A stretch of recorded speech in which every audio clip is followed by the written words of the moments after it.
নমস্কার। আজ মহা চতুর্থী। কৈলাস হতে এলেন মা আমাদের এই বসুন্ধরাতে, সাথে লক্ষ্মী, কার্তিক, গণেশ, সরস্বতী।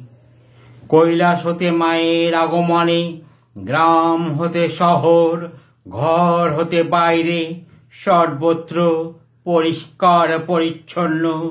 চারিদিকে নানান সাজের মণ্ডপ, সাথে আলো আর আলো, যেন রঙিন আলোর বন্যা বইছে ভুবনে।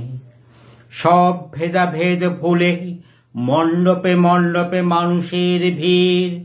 মা দুর্গা সার্বজনীন মা, কখনো মা অন্নপূর্ণা রূপে, কখনো বা মা আদ্যা শক্তি মহামায়া রূপে, আবার কখনো